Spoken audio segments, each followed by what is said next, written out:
in aka yi yaron banza wallahi tsohon banza za a yi, amma aka yi yaron kirki sai a yi tsohon kirki. Shine bayan ranka ƴaƴanka sai su tausaya maka. To ka yi yarintan banza, ka yi tsufan banza, to ƴaƴanka ma su zama mutanen banza. Idan ka mutu, idan ka ga an tuna da kai, to ka wata dukiya ce. Da an zo ana cin dukiya sai a ce Allah sarki wani, Allah ya ji kanshi. Amma in baka bar komai ba, an manta da kai kenan. An manta da kai kenan. Yanzu wa'annan duka akwai ƴan uwanmu a nan wurin. Akwai ƴan uwanmu da makusantanmu a nan, akwai iyayenmu a nan, akwai yayyinmu a nan, akwai ƙanninmu a nan, akwai makusantunmu duka a nan wurin. Ga su nan tun da aka birne su ga su nan a kwance. Wani kabarin ma ku ga ya fara shafewa, wani ya zazzage, naman ya zanga ganye.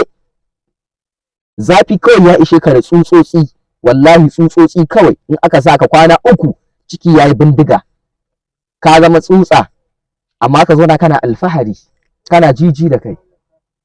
Dan haka kowa ya gyara tsakanin shi da ubangiji, kowa ya gyara tsakanin shi da al'umma. Idan muka ce za mu ɗau dogon nasiha za mu iya kaiwa magrib anan. Abin da muka faɗi dai Allah ka ba mu lada.